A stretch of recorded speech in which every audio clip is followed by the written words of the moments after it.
നല്ല കുറുകിയ ചാറോട് കൂടിയിട്ടുള്ള ചെമ്മീൻ കറി എങ്ങനെ ഉണ്ടാക്കുന്നതെന്ന് നോക്കാം. ഒരു പാൻ എടുത്ത് അതിലേക്ക് വെളിച്ചെണ്ണ ഒഴിച്ച് ഇഞ്ചി, വെളുത്തുള്ളി, കുഞ്ഞുള്ളി, സവാള, തക്കാളി എന്നിവ ഇട്ട് കൊടുക്കുക.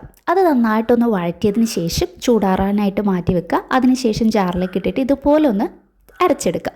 ഇനി ഒരു പാൻ എടുത്ത് അതിലേക്ക് മുളക് പൊടി, മല്ലിപ്പൊടി, മഞ്ഞൾപ്പൊടി, കുരുമുളക് പൊടി, ഗരം മസാല ഇത്രയും ചേർത്തിട്ട് നന്നായിട്ട് ചൂടാക്കിയിട്ട് ഈ ഒരു കളർ ആവുന്നത് വരെ വഴറ്റി മാറ്റി വെക്കുക. ഇനി പാൻ എടുത്ത് അതിലേക്ക് വെളിച്ചെണ്ണ ഒഴിച്ച് കടുക് പൊട്ടിക്കുക. പിന്നെ കുറച്ച് ഉലുവയും കൂടെ ചേർത്ത് കൊടുക്കുക. പിന്നെ വേണ്ടത് വറ്റൽമുളകാണ്, അതും കൂടി ഇട്ട് കൊടുക്കുക.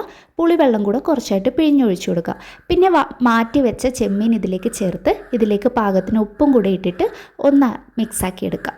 എന്നിട്ട് നമുക്ക് മാറ്റി വെച്ച പൊടികളൊക്കെ ഇതിനകത്തേക്ക് ചേർത്ത് നന്നായിട്ട് യോജിപ്പിച്ച് കൊടുക്കുക. ഇതൊന്ന് മിക്സായി വന്നതിന് ശേഷം ഇതിലേക്ക് നമ്മുടെ അരപ്പും കൂടെ ചേർത്തിട്ട് നന്നായിട്ട് മിക്സാക്കാം. ഇത് നന്നായിട്ട് കട്ടിയായി പോകുന്നൊരു ഗ്രേവിയാണ് കേട്ടോ. അപ്പോൾ ഇതിന് ആവശ്യത്തിനനുസരിച്ചിട്ട് വെള്ളം ചേർത്ത് കൊടുക്കുക. എന്നിട്ട് അടച്ച് വെച്ചിട്ട് വേവിക്കാം. ഇപ്പം നമ്മുടെ ചെമ്മീനൊക്കെ നന്നായിട്ട് വെന്ത് വന്നിട്ടുണ്ട്.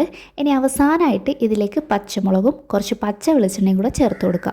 അപ്പോൾ നമ്മുടെ അടിപൊളിയായിട്ടുള്ള കുറുകിയ ചെമ്മീൻ കറി ഇവിടെ റെഡിയാണെങ്കിൽ സൂപ്പർ ടേസ്റ്റിയാണ്.